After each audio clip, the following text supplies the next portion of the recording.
Greetings, parish orphans and retrogrades. For the second time in one day, I come to you because as the world remembered Benedict XVI, as we woke up here in the West, we looked at images which are now a memory of Benedict XVI from his funeral, which happened 7, 8, 9 hours ahead of America. There was a story brewing, and this story is very important. My friend and colleague, who I've dialogued with throughout the years, Dr. Micah Hickson at LifeSite News, broke this story. I'm just going to read the title to you. I'm going to read the headline to you, and you be the judge. You be the judge, folks, for tonight. I'm also going to be reading some from this book, The Secret of Benedict XVI. Is he still the Pope? Antonio Socci. I was the rep for this crisis publications book, Vigano versus the Vatican, all about the deep state and the deep church. And that's Marco Tossati who gets mentioned. And this is a big deal, a very big deal. On the day of Benedict XVI's funeral, amid the run up to the publication date of Georg Gonswein's book, tell-all book, about the dark maneuvers behind the scenes that might have forced the resignation of Benedict XVI, this LifeSite News article breaks, and it raises serious questions. It's entitled, Italian General, U.S. official bragged Benedict would be forced to resign weeks after the 2005 election. Who wrote that? This is Dr. Micah Hickson, who was, I'd asked her to come on the show with me, and she gave me a few pointers with different time zones and all that. But let me read that again. According to an Italian general who is named in the article, I'm going to read it to you. A U.S. official bragged that Benedict would be forced to resign weeks after the 2005 election. Now, just a couple days ago, I speculated, along with Giulia Meloni, who wrote much on the Sankt Gallen mafia of cardinals who wanted to avoid a Ratzinger papacy before the 2005 conclave, that the leader of this Gallen group, Cardinal Martini, met with Benedict between the third and the fourth vote, the third and the fourth scrutiny at the 2005 conclave. They walked arm in arm, and I was speculating this could be some sort of threat issued by Martini to Benedict to the effect that you will be Pope for a time, but you will resign. I'm speculating. One world, new world order, one world government does not want you. Agenda 2030, at that point it was just called Agenda 21, does not want you, Ratzinger. You are more conservative. We want someone, well, specifically, we, the Sankt Gallen Mafia, want the guy who's currently coming number 2 in these first 3 votes, these first 3 scrutinies at the 2005 conclave. His name happened to be Jorge Mario Bergoglio. So I already speculated that a lot of this Benedict speculation might well bring us back to a red letter date of not the 2013 conclave that gave us Francis, but the 2005 conclave that gave us Benedict. Here is what Dr. Hickson writes. The highlight is this. The Italian general alleges that a U.S. official of the highest ranks had bragged in 2005 that Pope Benedict XVI would be forced to resign. On the eve of Pope Benedict XVI's burial, Piero Laporta, a retired Italian brigadier general, published a stunning piece on his own blog. This Catholic author, who previously lobbied to have Benedict participate in the controversial Synod on the Family some 8 years ago at the beginning of the Francis pontificate, is now revealing that in the first weeks after the election of Joseph Ratzinger to the papal throne in 2005, an official of the U.S. National Security Agency was bragging about the resignation to which H. Benedict XVI of revered memory would soon be forced. Wow. If this story is true, Hickson writes, however, soon would have to mean 7 years. I think Dr. Hickson meant 8 years. 2013 is 8 years after 2005, as that is the time it actually took for Benedict to resign. Laporta is a retired brigadier general who works for the Joint Chiefs of Staff of the Italian military. And since his retirement, he writes for multiple blogs and for different newspapers, collaborating with, among others, our colleague Marco Tossati and his blog Stilum Curiae. This is Marco Tossati, who compiled this book. I don't know what you call it. Wrote/compiled this book for Crisis Publications. Vigano versus the Vatican, all about deep church, deep state. I was the official rep for this book at the time. Remember that? Yeah. Steph and I, you read through that thing all together. Yeah. Well, that's Tossati, a Vaticanista that I've read for over 10 years. One of the good guys. Kind of like Antonio Sochi. Micah Hickson continues. Laporta's January 3rd blog entry starts with the comment that he shudders at the publicly displayed crocodile tears, that is to say, fake tears, by a representative of the community of San Egidio in regards to Pope Benedict's death. In light of those tears, memories pass before my eyes, he added. Laporta then revealed, buckle up, that there exists, quote, a great Roman circle that is still active today, end quote, that is more powerful than the so-called Sankt Gallen group, which has been historically opposed to Benedict. Now, he says the Sankt Gallen group is real. We're going to get to the Sankt Gallen group in a second, but even more powerful is this Roman circle. You know, who knows what that is? People think of like Club of Rome. Laporta further relayed that in 2005, a leading delegate of the U.S. government who had his hands in Italian finances, where he is still active, and in Italian politics, and was a figure in the highest ranks of the National Security Agency, was bragging about the resignation to which H. Benedict, His Holiness Benedict XVI of revered memory, would soon be forced. This man, Laporta, went on to say, normally I'm drinking coffee. My coffee mug's still up here from this morning. It's vodka. This is now tea. I've switched to tea for the evening show. I don't do a lot of evening shows. It's vodka's in both, of course. Okay. This man, Laporta, went on to say, this man, Laporta, went on to say, spoke with a nonchalance and with an arrogance outside of his own circle about this manner. Okay? So he's cockily saying, this is what's going to happen. I know I'm not in a closed circle. I know I'm in mixed company, but who cares? The idea is, if all this is true, hey, we do what we want. We do what we want with the church. We do what we want with the world. We do what we want with America. We do what we want with shadow governments. We do what we want with colored revolutions around the world.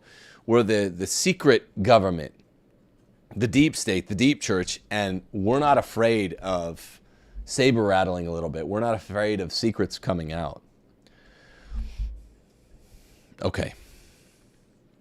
This Roman circle was reportedly dedicated to the slogans, quote, God is dead, and, quote, Jesus is fake news, and was in a panic when Benedict was elected. Horrible.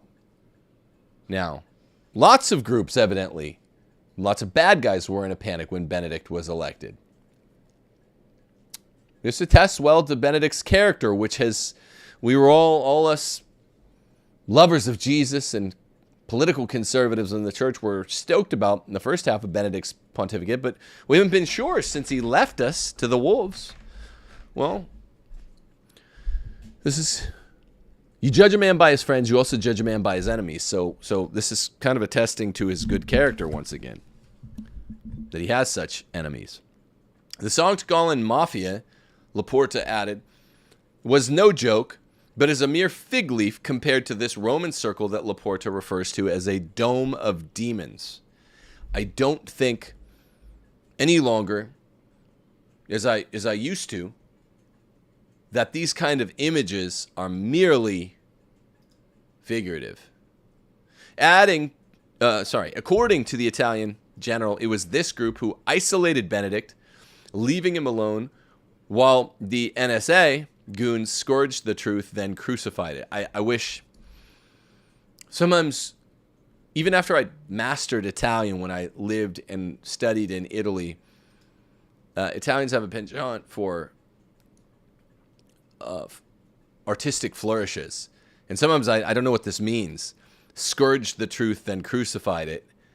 The NSA did. I guess that just means they're playing fast and loose with it.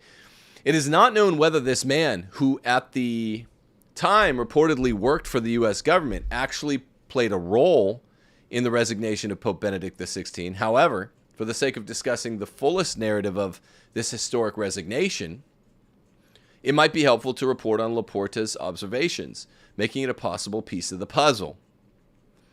Another piece of this puzzle could be the fact that at the time of Benedict's resignation in February 2013, the Vatican Bank was unable to function since it had been suddenly excluded from the SWIFT system and was thus incapable of performing necessary international transactions.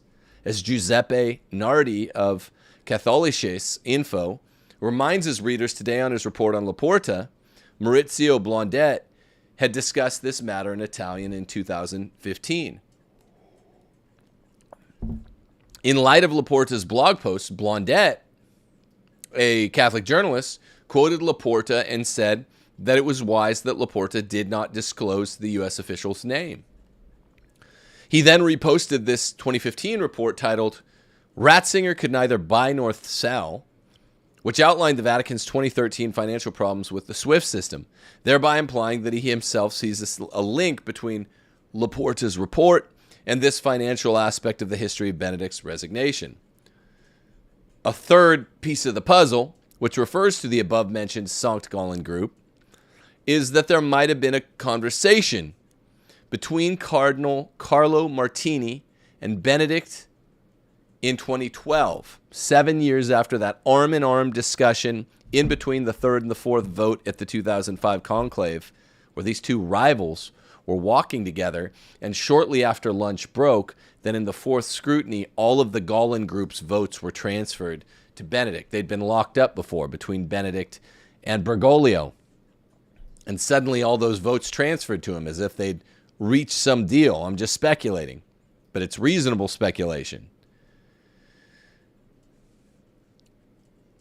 In 2012, the head of the Sankt Gallen group suggested to Benedict that it was time for him to resign. I remember this from Giulia Maloney's research on the Sankt Gallen Mafia. This story has been amply discussed by author Giulia Maloney, which LifeSite News covered here. I might jump to that article.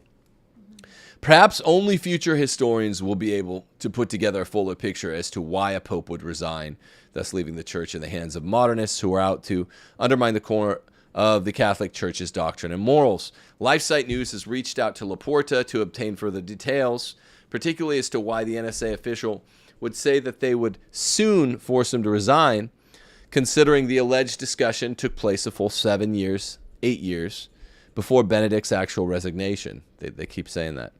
This report will be updated if LifeSite News receives a reply. There are more aspects to this. I want to read them to you in turn. Now, I asked Miss Hickson, who wanted to come on the show but for various reasons didn't, hey, can you point me to anything else? She mentioned this book, El Segreto de Benedetto, Is Benedict Still the Pope?, which came out in 2018? When was this book pub? Maybe not 2019. Angelico Press, cover design, 2019. And it has some connections on whether or not the Obama White House with the Podestas and Hillary Clinton might have had anything to do with the forced retirement of Benedict. See how all this stuff is coming out now that Benedict has passed on? This is kind of what everyone was waiting for. The bad guys were waiting for it. We on the good side were waiting for it. I knew there would be a flow of information. I thought it was strange on New Year's Eve that the flow of information didn't begin then, but I'm not a short-tempered guy, but I'm an impatient type of guy. I want the info now. And it took a few days to trickle out, and it looks like a lot of people were waiting until the interment. Well, now we're rolling, aren't we, people? Now we're really rolling along. Okay, so let's talk about a little more detail on this Julia Maloney article about the agreement that may have led to Benedict XVI's resignation. This is another LifeSite article. Julia Maloney tells us that Martini's own confessor, Cardinal Martini, the leader of the Gaulen group's own confessor. We don't know who this bigger fish, this other Club of Rome is. But Martini, the head of the Gaulen group's own confessor, claimed that Benedict's resignation had been scripted since his pontificate's beginning because Martini had shifted his votes to Ratzinger at the 2005 conclave. Now, I've mentioned this a lot. I mentioned it in my Benedict's Legacy video. I mentioned it in the video I made on Benedict before the Benedict's Legacy video.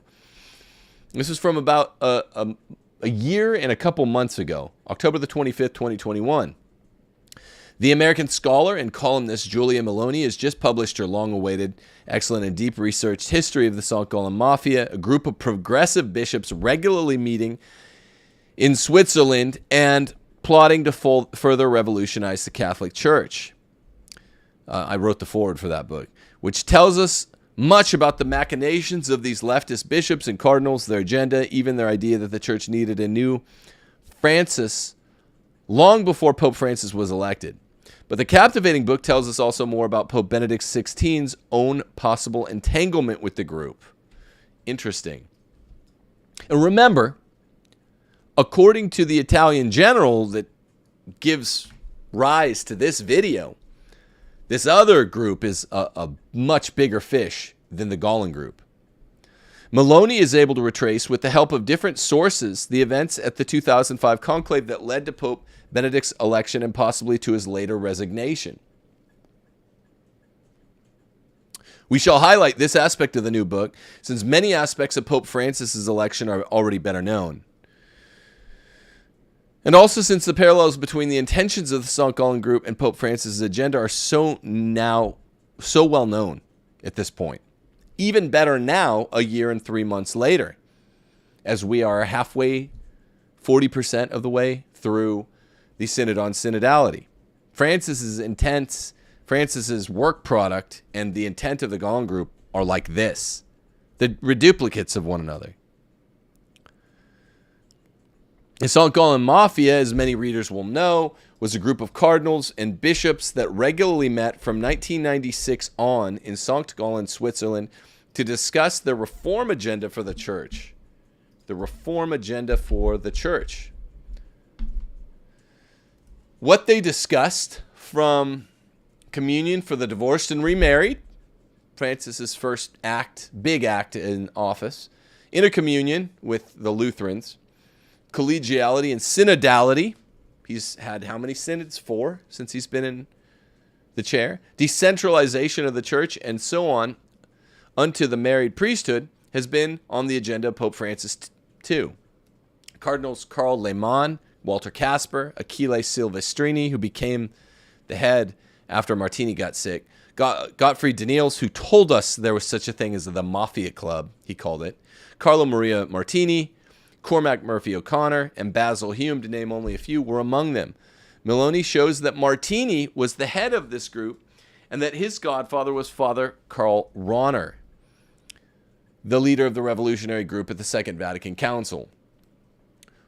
What this godfather had started, the St. Gallen Mafia wanted to bring to a successful conclusion. It is interesting to note that in a 2017 book for a missionary reform of the church, edited by Father Antonio Spadaro and Professor Carlos Maria Galli, Golly's a very important man. He lurks in the background in a lot of the stories when we do Francis. There is a direct reference to Father Ronner and his call for a decentralized church that seems very close to the idea of creating an Amazonian church. Remember the Amazonian Synod? Ronner is quoted as saying in 1962, major churches with their own discipline, their own liturgy, and their own spiritual and theological heritage could also be formed in the future by divine providence, say in Africa, Asia, or South America. Let us now deal with the question of Benedict's role in the advance of the group. The interconnection between these revolutionaries and the recent popes is interesting. Maloney recounts that Cardinal Silvestrini, who headed the St. Gallen group after Cardinal Martini had fallen ill with Parkinson's from 2003 on, had been close to John Paul II for decades. By the way, read Windswept House, which I did a reading group with my friend. Quite frankly, it has Silvestrini as a major character in the book, cuddling up to JP2 and then basically betraying him. Lots of the other Gallen group have code names in the book too. It's faction, fact fiction, and they all have slightly changed names. So he'd been close to JP2 for decades, and that around the time of 2003, he fed the mafia firsthand information about the pontiff's declining health. I think that's also in Windswept House. Silvestrini was also one of the last persons to see the Pope before he died. One wonders why John Paul II would give such attention and access to a man whom he himself in 1993 removed from being the head of the Progressivist Council of the European Bishops' Conferences, the CCEE, due to his attempts to subvert Roman authority. Still, JP2 made him a cardinal in 2001. Lots of that behavior in JP2's elections to the cardinalate. As one can see already here, the lines between the conservative popes, and the progressive counterparts are not so very clearly drawn. Pope Benedict himself, too, had a close bond with the leader of this group, Martini. Maloney recounts how he reportedly praised Martini in public throughout the years. For example, the German cardinal invited Martini to work with him at the CDF in the 1980s. I forgot about that. In 1995, he claimed that despite their differences, Martini complimented him. Compliment, C-O-M-P-L-E-M-E-N-T-E-D, not I. In 2006, as Pope, he praised Martini in front of a group of young people, probably at a Wednesday audience. Then, during the 2005 conclave, for which Silvestrini invited his fellow St. Gallen cardinals to visit Villa Nazareth, which also happens, I believe, in Windswept House, in Rome to plot against Ratzinger's election, there took place an ominous conversation between Martini and Benedict over lunch before the fourth ballot. This is what I've been citing a lot in the last week. I haven't read this article ever. States Maloney, according to the Vaticanista Bernard Lecomte, multiple eyewitnesses saw a mysterious lunchtime conversation between Martini and Ratzinger, adding that this conversation left at least one witness with the impression that Martini had shunted his votes to Ratzinger, possibly, and that means the Gallen votes, possibly in exchange for a guarantee about the new pontificate's orientations. Pope Benedict, however, was later to deny the existence of such an agreement. Well, if you'd make such an agreement, you'd deny it. Sorry, folks. We're not trying to do this timing on Benedict's funeral. We love Benedict too. We love the Latin Mass too. He's a holy father to me, brought me to Rome by motivation.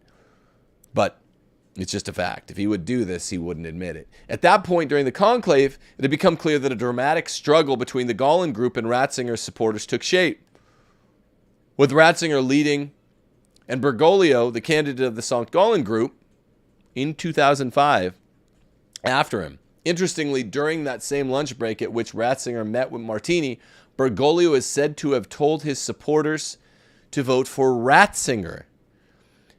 Expect surprises were Martini's words not long after Ratzinger's election. Expect surprises were Martini's words not long after Ratzinger's election. An anonymous memoir of a cardinal published, this is big, The Anonymous Cardinal, published in 2007 and suspected to have been written by Achille Silvestrini, argued along the same line. He proposed Jorge Bergoglio as future pope, adding, this is in 07, folks, 6 years before Bergoglio became pope. This point is to be remembered for the future in case the pontificate of Benedict XVI does not last long. That's in 07. Do we have your attention yet? This is real. We've known it's real the whole time. I've tried to be tactful and not overemphasize it while Benedict still lived. But this is real. I don't know exactly what it means. I'm not sure which facts are embellished, if any. But there's enough of this here to say there's substance. The cardinals need to look into this. Did Martini and Ratzinger make some sort of agreement, with Martini promising his votes and with Ratzinger promising that he would resign if the St. Gallen Mafia deemed it fit? The Mafia's plans were by then very clear. According to Maloney, Martini had laid out in 1999 a blueprint for a succession of synods. Does this sound familiar yet? Are we having fun yet? On topics ranging from communion for the divorced and civilly remarried, the plan of Cardinal Walter Casper, which he tried to get through in 1982 and failed.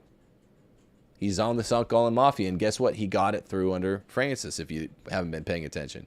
All the way to the ordination of married men. That's what's happening right now with the Synod on Synodality. Basil Hume, another member of the St. Gallen group, inspired the thought of Martini, who already spoke in 1981 of a synodal church where power was transferred away from the papal center and toward the advisory body known as the Synod of Bishops. It's happening right now as well. Anybody following the current developments in the church sees how clearly the agenda of the St. Gallen group is being implemented under Pope Francis, their candidate. Ratzinger's conflicted situation might also stem from his own personal history. He had been, after all, a leading member of Karl Rahner's group that was to overhaul the Second Vatican Council's prepared schemata. He was close to the same man whose spiritual father Martini later turned out to be. As Maloney reminds us, it was also Ratzinger who co-authored in 1970 a text which, with Lehmann, another Gallen group guy, and Casper, that argued for investigating the law of celibacy in the Latin Rite. Oops. This is Ratzinger. He had this. He was a liberal before. All three of these prelates also wrote texts in the 1970s challenging the church's proscription against the... Oh, wow. I didn't know Benedict did.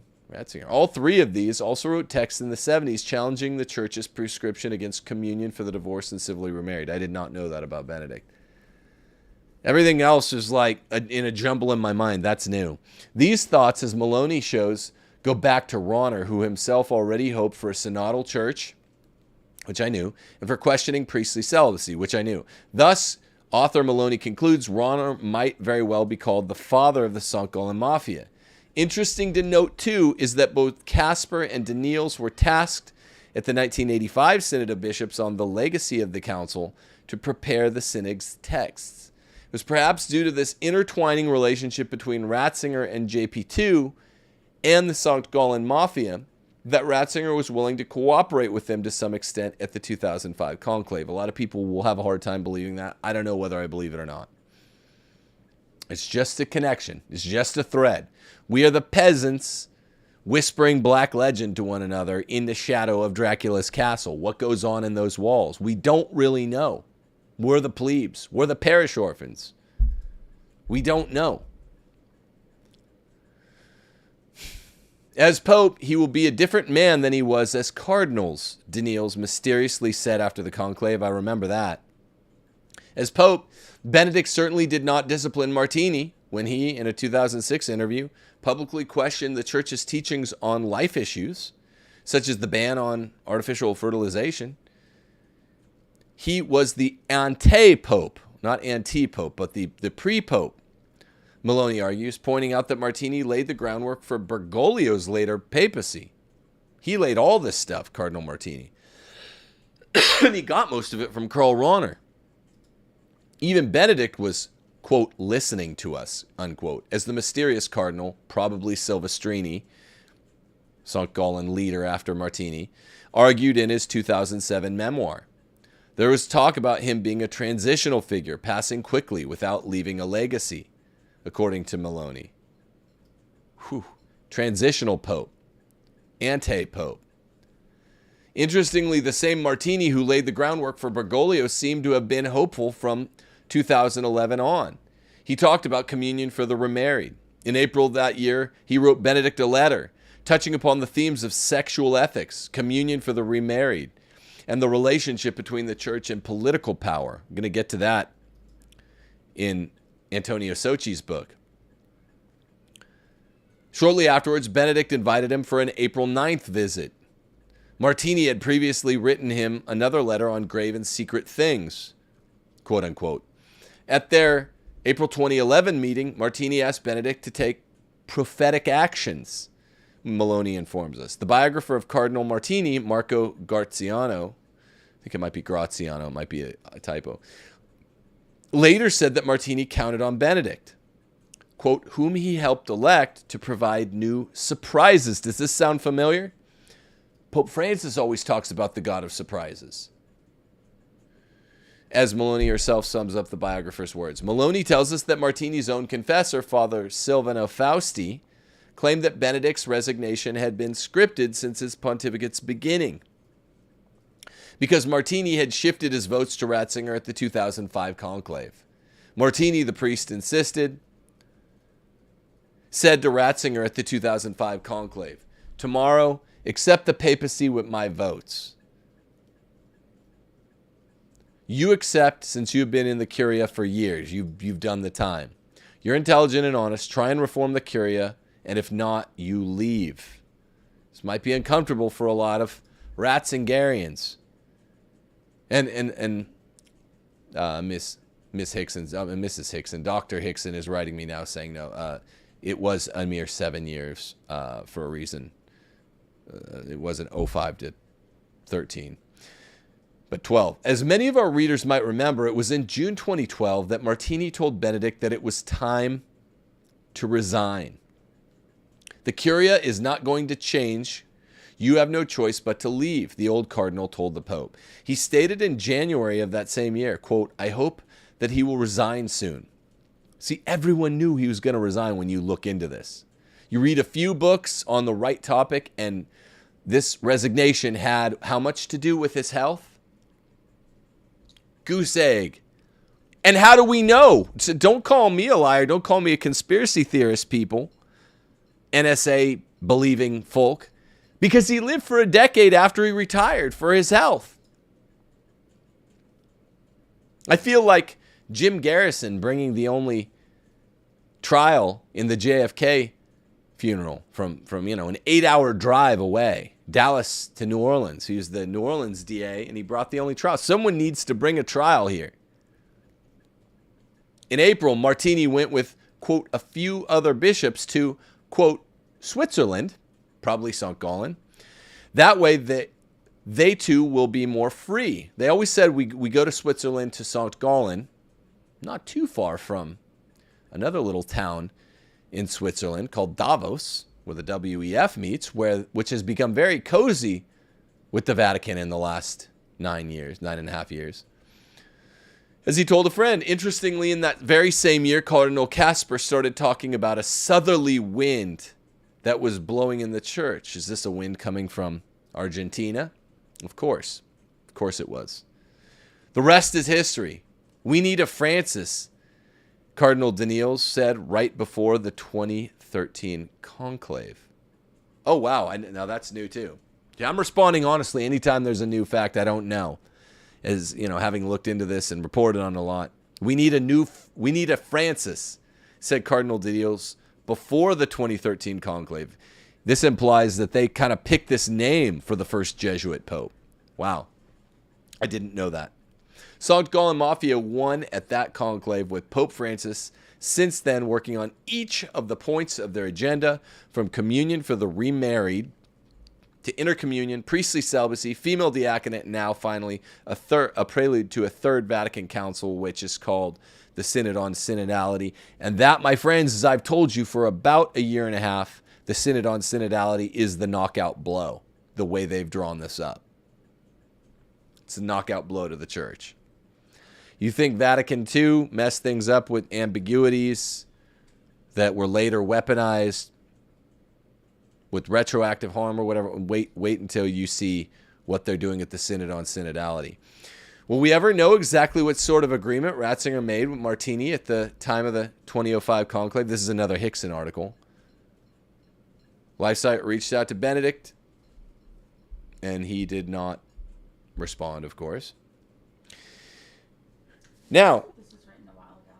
Yeah, this is a year and 3 months ago. So, an Italian general bragged that he heard a U.S. official in the NSA brag that Benedict would be forced to resign right after he became Pope. And all of the Galen group knew it and talked about it. Between a couple years into the Benedict pontificate in 2007, when Steph and I were living there, a lot of these guys in the Galen group were running around Rome when I was there. I knew nothing about this then. Of course, who did? It's just a funny autobiographical thing to be like, I was there. And they're already whispering. Not just whispering, they're saying it to little Vaticanista left outfits. I tend to report on right-wing Vaticanistas, Sochi, Tosati, etc. I like these guys. I'm a big fan of Sochi's first book, for me it was his first book, The Fourth Secret of Fatima. This is the secret of Benedict XVI. Is he still the Pope? You don't have to be a Benedictist Pope person to be interested in some of the theories. The American deep state working with the Italian deep church, and I guess maybe Italian deep state. A U.S. official in the NSA bragged Benedict would be forced to resign weeks after the 2005 election. This is wild. Weird and wild stuff. Glenn Beck, by the way, did a really, really spooky segment today. It was about a 13-minute segment on Benedict and Francis and a strange, powerful cardinal that he saw in 2011 that sounded like he was part of this bigger, even more muscular group of Vatican insiders than the St. Gallen Mafia. I don't even know what that would look like. Those guys are really powerful. And Glenn Beck, from his outsider's non-Catholic perspective, said this ties in maybe to the third secret of Fatima. Beck knows some stuff. He has good researchers, but there were a lot of lacunae, a lot of holes to be plugged in his knowledge of all this stuff. But he was talking about it today on his show. I'd play that, but I don't want this to be a super long show. Maybe I'll link to the Beck article or the Beck clip. So in this book by Antonio Sochi, he speculates that the American deep state under Obama might have had something to do with it. In February 2012, John Podesta, who goes to witching, spirit cooking circles with Marina Abramovich, the Satanist, received an email from Sandy Newman, friend of Barack Obama and president of the organization Voices of Progress, which is concerned with climate change, immigration, similar issues that you're going to associate with Francis now. Newman asked Podesta how to plant seeds of the revolution in the Catholic Church. This is 2012, February, 1 year before the seeds of revolution will be planted into the seat of Peter, the see of Rome. This did not concern only topics like contraception. Quote, there needs to be a Catholic spring in which Catholics themselves demand the end of a Middle Ages dictatorship. Does this sound like Francis's synodality? Decentralization? Yes. And the beginning of a little democracy and respect for gender equality in the Catholic Church. Does this sound like the German synodal way? Bishop Heiner Wilmer was Francis's recent choice that was allegedly blocked by Cardinal Mueller just before Christmas for the number 2 in the church, the doctrinal chief, the prelate, the prefect in charge of the Congregation for the Doctrine of the Faith, wanting respect for gender equality in the church. This is part of the WikiLeaks Podesta emails. The southerly wind, the Floridian wind, that pushed Trump into the White House. The same Podesta email leaks from the same batch anyway, that let us know that the Podestas and a bunch of the Hillary campaign was spirit cooking with Marina Abramovich, let us know that Podesta and Hillary Clinton were trying to foment a leftist revolution by infiltrating the church. Obviously, there was a need to defeat whoever in the church would be opposed to such a revolution. Podesta responded to the email explaining that they were working in this direction. He said, "We created Catholics in Alliance for the Common Good." There's some Catholics claiming to be on the right throwing around this term a lot these days. I don't know what the connection is. "To organize for a moment like this, but I think it lacks the leadership to do so now. Likewise, Catholics United.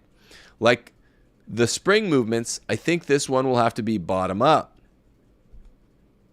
In the other emails exchanged between leadership of Democratic think tanks and important personalities of Hillary Clinton's electoral campaign, Catholics are ridiculed in various ways. One of them is important to this show's namesake. This is kind of famous. Kind of hilarious. Other exchanges of emails dating from 2011 have emerged from WikiLeaks on this context. There's an exchange entitled Conservative Catholicism between John Halpin, senior expert for Center of American Progress, and influential Jennifer Palmieri, who is today communications director for Hillary Clinton, and at the time was the president of the same Center for American Progress. The exchange of emails reached its apex when Halpin emphasized that the presence of many Catholics among conservatives was a sign of their misunderstanding of the political tradition of Catholicism, or rather, an astounding embarrassment of the faith. The revelation of these emails, writes Sochi, stirred up a reaction from, among others, Paul Ryan, Republican Speaker of the House, who used to pretend to be conservative and I think pretend to be Catholic. He said to despise the Catholic Church, accusing her of being, quote, seriously retrograde, is an insult to millions of people in this entire country. He's just a politician. We're the real retrogrades, Representative Ryan. In any case, this declaration reveals the hostile approach of the Clinton campaign toward people of faith in general. Well, I don't really care about insults to people of faith in general. I care about insults to the retrogrades, the faithful Catholics out there. This is one letter from 2012 reveals a certain attention being given to the Catholic Church by Hillary Clinton and her staff. What does it say? Here is a man named Dottori's response. Documents have come out in 2011 and 2012 that reveal a strong determination by the staff of Hillary Clinton to stir up an internal revolt within the church in order to weaken the hierarchy. This could mean stirring up the hierarchy itself. They would employ associations and pressure groups created from below, following a plan that was consolidated in the experience of other color revolutions, which I talk about in the case for patriarchy. The CIA fomented color revolutions in the 50s and 60s in Eastern Europe and South America, and there is a 7-step process to implant a government favorable to U.S. deep state interest in color revolutions. And this is what they're saying happened, except in the Vatican. It's like a color revolution, but not. Dottori continues, we have not yet found the smoking gun, but we are getting close to it. Although I have no proof, I have always thought that Benedict XVI was led to his abdication by a complex machinery run by those who had an interest in stopping the reconciliation with Orthodox Russia, the religious pillar of a project of progressive convergence between continental Europe and Moscow. For similar reasons, I believe that the path to succession to the papacy of Cardinal Scola was also blocked, who as Patriarch of Venice had led the negotiations with Moscow. End quote. This is Dottori. Remember I told you the story of the 2013 conclave? I was working as a landman at an energy company. We had a media room. I was running back and forth, but I had to do some work at my desk, so I was just clicking refresh on the WikiLeaks Pontiff page, and Angelo Scola of Comunione et Liberazione, a conservative kind of like Ratzinger, came up as Pope. And it stayed up for about 4 minutes, and then I hit refresh and it disappeared. Others have reported that Scola came up in the vote before Bergoglio, who was number 2 at 2005 and was the heir apparent because perhaps an agreement from 2005? Did Scola actually win? Angelo Scola, look him up, of Comunione et Liberazione. Well, Sochi says Dettori's considerations merit research and further study to see if forms of pressure and influence were ever enacted, and if so, what kind. The idea that a color revolution was initiated within the church, analogous to the one effected by supporting the Islamists in the Arab Spring, with devastating results by Obama, is very interesting and does not appear to be unfounded. And thus it is evident that the so-called resignation of Benedict XVI must be understood within this geopolitical context. There's so much more in this book. There's a lot more of it in this book. Vigano says there's a deep church as well as a deep state. People, wake up. Wake up. We're in a new era. Benedict is no longer alive. It doesn't matter what you call him. Remember? Christmas Carol begins with this terse expression. Marley was dead as a doornail. Well, now Benedict, whether you used to call him emeritus or not, he has passed on. That's a fact. And now we're left even more starkly alone with this abusive stepfather, Francis. And we need to know what was Francis's role in actively agreeing to be installed by the Gaulen Mafia, and more than the Gaulen Mafia, by this other bigger club of Rome that's more powerful than the Gaulen Mafia, according to this Italian general who bragged that Benedict would be forced to resign weeks after the 2005 election. This just broke. It's really wild. The Italian general's name is Piero Laporta, and he says the U.S. NSA was part of it, and that it was, as I've suspected all along, I'm good at these hunches. The 2005 conclave between the third and the fourth scrutiny, that wasn't nothing. We don't know. We don't know. We don't know. But we're piecing it together.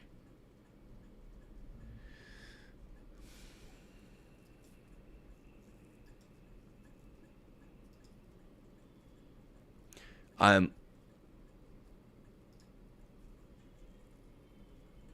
looking at some things before.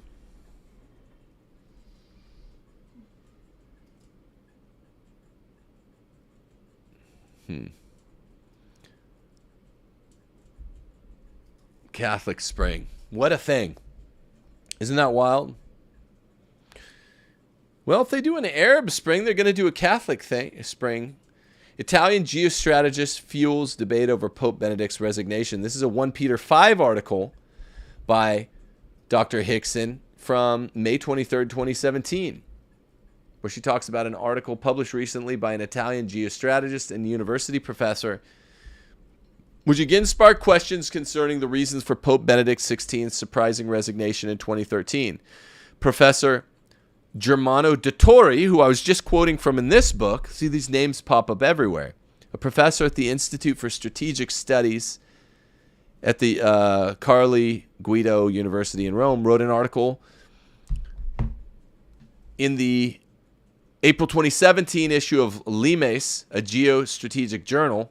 Guess who else writes for that? The Italian general from the last article, which was later picked up by Italian journalist Alessandro Rico, an Italian commentator and author, and Antonio Sochi, as well as Giuseppe Nardi of Catholicis, while discussing the role of the Catholic Church with respect to the larger geostrategic considerations, such as the vast immigration into Italy and apparently growing bonds with the Orthodox Church in Moscow.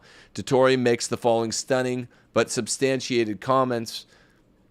The conflicts between the Church and the United States did not become less even with the passing of John Paul II. They instead continued during the pontificate of Pope Ratzinger, in the course of which what exacerbated them was not only the policy and strategic investment made by Barack Obama and Hillary Clinton in the political Islam of the Muslim Brotherhood during the so-called Arab Spring, but also the firm desire of Benedict XVI to achieve a historic reconciliation with the Patriarchate of Moscow under Patriarch Kirill. the true and proper religious coronation of a geopolitical project of Euro-Russian integration, which were in his intentions strongly supported by Germany and by Silvio Berlusconi's Italy, but not by that more American-friendly one, which is to be recognized in Giorgio Napolitano, who was the Italian president after Berlusconi. How it has come to an end is well known to everyone. The Italian and papal governments were simultaneously hit by a scandalous, coordinated, and unusually violent and unprecedented campaign, even involving a more or less opaque maneuvers in the financial field, with the final effect coming to a head in November 2011 with Berlusconi's departure from the Palazzo Chigi, and on February 10th, 2013, the abdication of Ratzinger. At the height of the crisis, Italy progressively saw its access to the international financial markets closed, while the Institute for Religious Works, the Vatican Bank, was temporarily cut out of the SWIFT 4 circuit. In spite of the considerable change made both in Italian politics and in the Vatican, the difficulties have, however, continued to persist, a fact that confirms their structural nature and does not allow for our envisaging any short or medium-term simplification of the context within which our government will have to assume in the future the most important decisions in the field of its foreign policy. So this is deep. This also is recurred to in Windswept House. There are insinuations of this stuff in Michael O'Brien's Father Elijah. You should read that book, by the way. I did a reading group of it last year with my people. This is what we do. Join if you want to support the channel. Join Timothy Gordon Patreon. We do reading groups. Windswept House, Father Elijah. Next week we begin a Great Divorce reading group. C.S. Lewis, and all these themes. If you watch my videos and do my reading groups, take some of our classes on timothyjgordon.com. All these themes and a lot of the names come back. And back and back and back. Well, hopefully next week, the week after that, if not, Gerhard Gonswein's book is going to come out. Maybe it'll be the other shoe dropping on all this. It's speculative right now. But the names are relatively consistent, or some of them are. The claims are relatively consistent, or some of them are. And this story doesn't seem to be going away, just because Benedict has now passed on. Keep your ears tuned, people. Keep your head on a swivel. This is real. This isn't going away. This is why I've never mocked the Benedictist Pope people. Even if I've disagreed with them, even if their approach has been somewhat spaghetti on the wall, they have mutually exclusive theories of this. Well, still, the Francis pontificate's been too weird. This is why all these people that have defended Francis tooth and nail might well have egg on their face. All it takes is one of these theories to be half true. And then all of a sudden, you're going to feel really silly. If someone as publicly evil and scandalous as Pope Francis turns out to have been an implant, would not shock me. I'll say that much. Would not shock me. Try to listen to Glenn Beck's 13-minute clip on this. I'll link it in the show notes. There's a lot to read here. There's a lot more. A lot of articles. There's just a lot. Thank you to Mrs. Dr. Micah Hickson, who I read from like 3 or 4 of her articles tonight. Thanks to Julia Maloney. Thanks to Sochi, Tosadi. I mean, you guys have been the sort of torches that have lit my way over the last 7 years as I've learned about this. God bless you all. Deus Volt.